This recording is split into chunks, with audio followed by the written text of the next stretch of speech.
बड़ी खबर आ रही है अमेरिकी राष्ट्रपति चुनाव से। कुछ देर पहले मैंने आपको बताया था जो बाइडेन 209 और डोनाल्ड ट्रंप 108 इलेक्टोरल वोट हासिल कर पाए हैं, लेकिन अब यह कांटे की टक्कर और दिलचस्प हो गई है। जो बाइडेन अब बहुमत से 47 दूर, उनके खाते में 223 इलेक्टोरल वोट, 270 जादुई आंकड़ा है। लेकिन अब डबल सेंचुरी डोनाल्ड ट्रंप ने भी मार दी है। डोनाल्ड ट्रंप 204 इलेक्टोरल वोट हासिल करने में कामयाब हो गए हैं, तो डोनाल्ड ट्रंप अब 66 वोट दूर हैं जादुई आंकड़े से। जो बाइडेन 47 इलेक्टोरल वोट उन्हें चाहिए राष्ट्रपति बनने के लिए। और इसमें पेच है स्विंग स्टेट्स का, जहां पर भारी पड़ते दिख रहे हैं डोनाल्ड ट्रंप जो बाइडेन पर। तो स्विंग स्टेट्स पर अंतिम फैसला आएगा। पेंसिल्वेनिया पर हमारी निगाहें हैं, लेकिन इस कैविएट के साथ पूछ रहा हूं कि अभी अंतिम नतीजे नहीं आए हैं, लेकिन क्या यह कहना गलत होगा कि अब डोनाल्ड ट्रंप का पलड़ा भारी पड़ता दिख रहा है?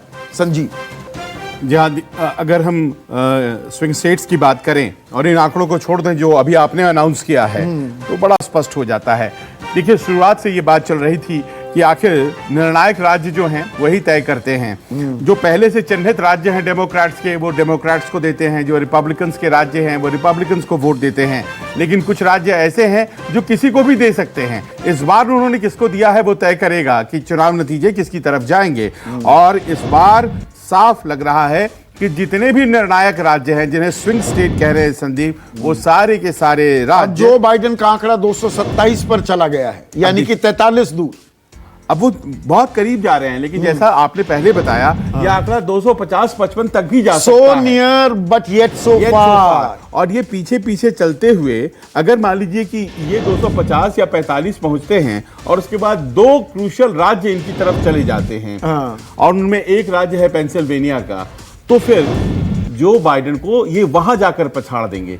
यानी कि पीछे से आगे बढ़ जाने की जो संभावना ट्रंप की है वो इस वक्त सबसे ज्यादा है, क्योंकि सारे के सारे निर्णायक राज्य जो बाइडेन की तरफ भी जा सकते थे या ट्रंप की तरफ भी जा सकते थे, वो ज्यादातर ट्रंप की तरफ ज्यादा दिखाई पड़ रहे हैं। एरिजोना के अलावा बस एक, और न्यू हैम्पशायर आप उसका पहले ही अकाउंट, और मान लीजिए अगर न्यू हैम्पशायर को भी मान लेते हैं कि वो स्विंग स्टेट नहीं, वो तो आ गया इस आंकड़े के अंदर, वो आ गया है 227 तो सिर्फ एक स्टेट एरिजोना बच जाता है, एरिजोना, जिस पर जो बाइडेन ने सफलता हासिल की। बाकी के जितने भी स्विंग स्टेट्स हैं, सब के सब स्विंग स्टेट्स चले गए ट्रंप के फेवर में। अब क्यों गए, इनके वजहों को एनालाइज करना बहुत जरूरी है। अभी उन वजहों में आते हैं, लेकिन Anil, you stuck your neck out. आपने कहा कि अब डोनाल्ड ट्रंप बनने वाले हैं।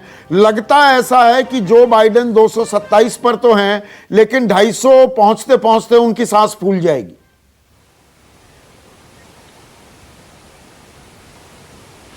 बात देखिए, मैं तो शुरू से कह रहा हूं, जो चीज़ें यहाँ दिख रही हैं मुझे, बैटल ग्राउंड स्टेट्स में ट्रंप आगे निकल रहे हैं और डेमोक्रेटिक पार्टी सिर्फ 2 राज्य में अपनी लीड बनाए हुए हैं। तो इन आंकड़ों से तो यही लगता है कि ट्रंप की स्थिति अच्छी है। लेकिन आपने इसके पहले एक बड़ी मज़ेदार बात बताई थी, कांग्रेस की बात की थी। कांग्रेस में सेनेट का जो चुनाव है उस तकरीबन समझ लीजिए कि 24 सीटें इनकी हैं, रिपब्लिकन पार्टी की है जो कॉन्टेस्ट कर रहे हैं, और 12 सीटें डेमोक्रेट्स की हैं। और रिपब्लिकन ये सेनेट में 55 सीट रिपब्लिकन के पास अभी है और रेस्ट सीटें इनके पास है, डेमोक्रेट्स के पास हैं। और हाउस ऑफ रिप्रेजेंटेटिव में डेमोक्रेट पार्टी ऑलरेडी लीड बनाए हुए है, बहुमत में है। तो एक चीज मैं बता दूं आपको कि आने वाले दिन में अगर ट्रंप राष्ट्रपति बन जाते हैं तो उनके लिए सफर आसान नहीं होगा, क्योंकि कांग्रेस में उनका बहुत ज्यादा विरोध होगा। लेकिन चूंकि अमेरिकन कॉन्स्टिट्यूशन के तहत राष्ट्रपति को इनॉर्मस पावर दिया गया है और उस पावर का, शक्ति का प्रयोग करके वो कांग्रेस को किसी भी कीमत, किसी भी स्टेज पे ओवररूल कर सकते हैं, उनमें करने की ये क्षमता है। और एक अच्छी चीज इनके फेवर में ये है कि जुडिशरी इनके साथ है। तो आने वाले दिन में इनका समय थोड़ा क्रिटिकल होगा। और सेनेट का जो चयन है, चुनाव जो हो रहा है, उसमें इनकी सीटें थोड़ी कम होंगी। स्टेटस को मेंटेन रखना, संशय के बादल जो लग रहा था ना कि कहीं प्रॉब्लमेटिक दिख रहा रहा है, लंबा ना खिंच जाए। क्या आज शाम तक ही, जो बात मैंने पहले कही, मैं अपनी बात से ही थोड़ा पलट रहा हूं क्या शाम तक ही नतीजे भी आने की अब उम्मीद लगाई जा सकती है? देखिए अगर पेंसिल्वेनिया महत्वपूर्ण नहीं रह जाता है तो फिर जाहिर है कि यहाँ के जो आधिकारिक सोर्सेस संदीप बता रहे हैं, यहाँ के जो आधिकारिक सोर्सेस कह रहे हैं कि बुधवार के आफ्टरनून में पिक्चर बिल्कुल ही क्लियर हो जाएगा कि देश का अगला राष्ट्रपति, अमेरिका का राष्ट्रपति कौन होने वाला है। इसमें अब कहीं कोई संशय की बात नहीं है। अब दोपहर के बाद दोनों पार्टियों में से कोई भी पार्टी कोर्ट जा सकती है कि यहां धांधली हुआ है या यहां गिनती में गड़बड़ी हुई है, इसको देखा जाए, इसको रिव्यू किया जाए। और भारत की तरह यहां जो पार्लियामेंट्री डेमोक्रेसी नहीं है, अनाउंसमेंट के बाद एक लंबा समय होता है जिस समय के बाद राष्ट्रपति का कोरोनेशन किया जाता है, ताजपोशी की जाती है। वो 20 जनवरी या 21 जनवरी को डेट आएगा, यहां इस दिन किया जाएगा। हाँ, तो ये समय इनके पास रहेगा, दोनों पॉलिटिकल पार्टी के पास, एक दूसरे को चैलेंज करने के लिए, और इसके लिए कोर्ट के दरवाजे दोनों के लिए खुले हैं। तो ऐसा नहीं है कि दोनों में से कोई भी पार्टी शिकस्त को इतनी आसानी से स्वीकार करने वाली है। तो लेकिन प्रथम दृष्टि में समझाने की 1 मिनट अनिल, चीजें दिख रही हैं कि ट्रंप की स्थिति मजबूत हो रही है। बाइडेन 227 और डोनाल्ड ट्रंप 204। तो पहली नजर में जो अमेरिकी सिस्टम को हमारे दर्शक नहीं समझते हैं, उन्हें लगेगा अरे ये तो जो बाइडेन बनने जा रहे हैं। तो जो बाइडेन का बनना बल्कि अब मुश्किल दिख रहा है, क्योंकि स्विंग स्टेट्स के जो ट्रेंड्स आ रहे हैं वहां पर पलड़ा भारी है डोनाल्ड ट्रंप का। तो अब की बार ट्रंप सरकार होने जा रही है क्या? और अगर होने जा रही है, ट्रंप के मकज़मों, ब्रवाडो और उनका राष्ट्रवाद का जो पुट और उनकी कुछ हरकतों के बावजूद वो जीत कैसे रहे हैं? ये संकेत क्या है? ये अमेरिकी वोटर क्या संकेत दे रहा है? देखिए ना संदीप, शुरुआत से ऐसा लग रहा था कि मैं आ रहा हूं अनिल आपके पास, चैनल के लिए मैं अभी आ रहा हूं संजीव। बहुत आसान नहीं होगा जो बाइडेन के लिए, लेकिन उत्साह इस बात से बहुत ज्यादा लोगों का बढ़ा कि उनके पास जो लीड थी, जो भी सर्वेस हो रहे थे उसमें 8-9% का बताया जा रहा था। तो एक तो ये बात हो गई, लेकिन बाद में देखा गया कि ट्रंप के मुद्दों पर ही उन्हें आना पड़ा। जैसे चीन मान लीजिए, अब चीन, वहां फॉरेन पॉलिसी एक मुद्दा होता है।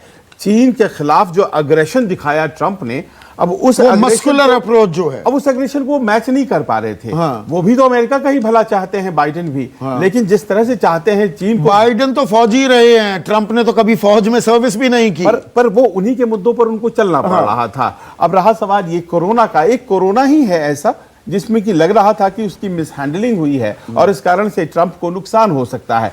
लेकिन लगता ऐसा है कि जो कम से कम ट्रंप के वोटर हैं वो सॉलिडली उनके साथ खड़े हैं, उतने ही खड़े हैं जितना कि 2016 में खड़े थे, और उन पर कोई प्रभाव कोरोना की मिसहैंडलिंग का नहीं हुआ। देखिए वहां मौतें हुई हैं, वहां पर सबसे ज्यादा बीमारी फैला है, बावजूद उसके नतीजे अगर उसी राष्ट्रपति के पक्ष में आते हैं तो कोरोना कोई मुद्दा नहीं हुआ, या उसकी वजह से जो अर्थव्यवस्था खराब हुई वो भी मुद्दा नहीं रहा। तो डॉक्टर धीरज कौल, अगर ये कहा जाए राष्ट्रवाद की बात, प्रोटेक्शनिज्म की बात, अमेरिका में ही सामान बनेगा, अमेरिकियों को ही नौकरी दूंगा, बाहर वालों के H-1B वीजा कम कर दूंगा या रोक लगा दूंगा, इन बातों की ट्रैक्शन दिखी अमेरिकी वोटर में, रिपब्लिकन्स में? ये बहुत अच्छा सवाल आपने पूछा है, क्योंकि देखिए जॉब अनएम्प्लॉयमेंट रेशियो अमेरिका में तेजी से बढ़ा है, और ये जानना जरूरी है कि जो हाई स्कूल ग्रेजुएट लोग होते हैं, जो 11वीं के बाद लोग होते हैं, उनकी जो जॉब्स होती हैं उसकी मार्केट बहुत लिमिटेड है। और उसको छोड़ दीजिए, उस लेवल की जॉब सारी चाइना चली गई, और कई जगह ऑटोमोबाइल कंपनीज की जॉब भी चाइना चली गई। तो उन लोगों के साथ ये बहुत रेजोनेट किया है। Same thing with fracking. Trump ने बोला है कि जो ये माइक्रो इंडस्ट्रीज है हम इसे वापस में यूएस में लाएंगे और जॉब्स देंगे। नंबर 2, जो हमारा इंटेलेक्चुअल रिसर्च, मेडिकल यूनिवर्सिटी, बड़ी बड़ी यूनिवर्सिटी से तथा कथित चाइनीज स्टूडेंट्स कुछ चुराकर कॉपीराइट करते थे वहां पे चाइना में, उस पे रोकथाम लगाया है।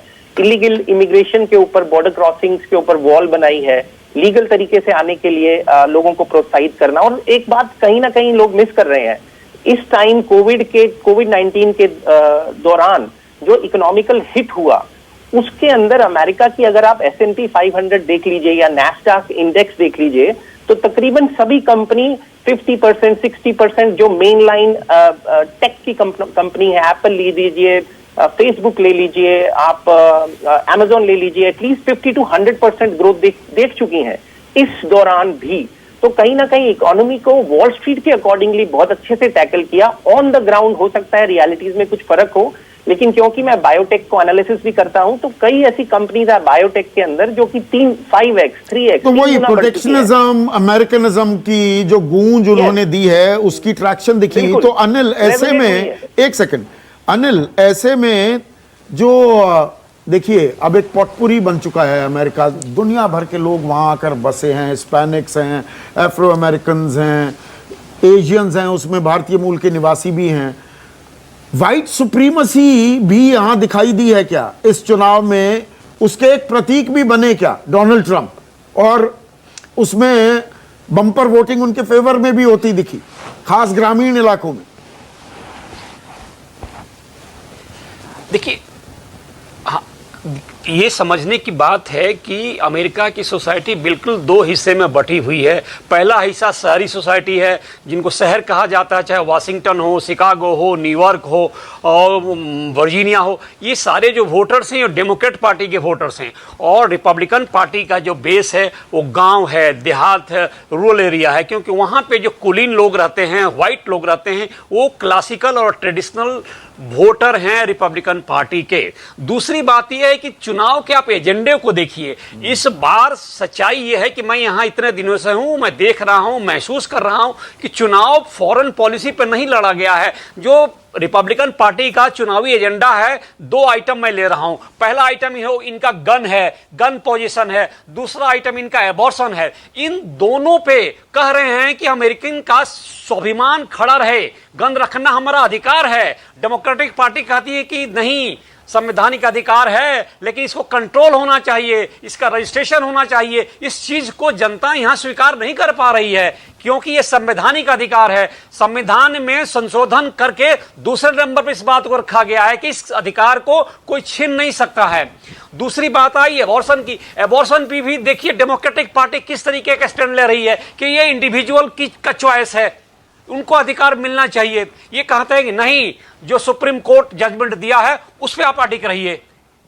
तो हर चीज का विरोध जो कर रही है डेमोक्रेटिक पार्टी, वो अमेरिकन स्वभाव के खिलाफ जा रहा है। और ये चीजें ट्रंप को फायदा की हैं, इसलिए यहां पे अमेरिकन फर्स्ट हो गया। अमेरिका के ग्लोरियस पास्ट को वापस ले आओ, जो उन्होंने नारा दिया था, उस पर लोगों ने वोट किया है। अमेरिका की इकोनॉमी को कि किसी भी तरीके से ट्रंप ने कोरोना में भी काम अच्छा किया। मैं आपको बताऊंगा, स्टोरी भी मैंने चैनल पर की है, चैनल ने चलाया भी है। लोगों से बात की गई है कि आप 3 कमियां ट्रंप की बताइए, वो कुछ नहीं बता पाए। सिर्फ एक कहते हैं कि ये बड़बोला है, क्योंकि he is not a political character. ये राजनीतिक आदमी नहीं है, इसलिए इसको बातों का बुरा नहीं मानना चाहिए। लेकिन इसके काम जो हैं वो अमेरिका के फेवर में हैं, अमेरिका के इंटरेस्ट में हैं। एक भी नागरिक मुझे इसे कुछ गाली देते हुए नहीं देखा है। आंदोलनकारी और हैं, और आंदोलनकारियों तो को कहीं ना कहीं शायद अमेरिकी लोगों की नरमी बरती है। नहीं पकड़ पाए। पोलस्टर्स भी 9% की बढ़त दिखा रहे थे जो बाइडन को, लेकिन यहां पर जो आंकड़ा आपको दिखा रहे हैं 227 पर जो बाइडन, 43 वोट पीछे जादुई आंकड़े से 204 पर डोनाल्ड ट्रंप। लेकिन स्विंग स्टेट्स में दबदबा बना रहे हैं और स्विंग कर देंगे क्या इस चुनाव को भी। नमस्कार, मैं हूं मानक गुप्ता। अगर आपको हमारा ये वीडियो पसंद आया हो तो इसे लाइक और शेयर जरूर करें, और हां, हमें सब्सक्राइब और फॉलो करना ना भूलें, ताकि आप देश और दुनिया की कोई खबर मिस ना करें। तो जुड़े रहिए हमारे साथ और देखते रहिए News 24।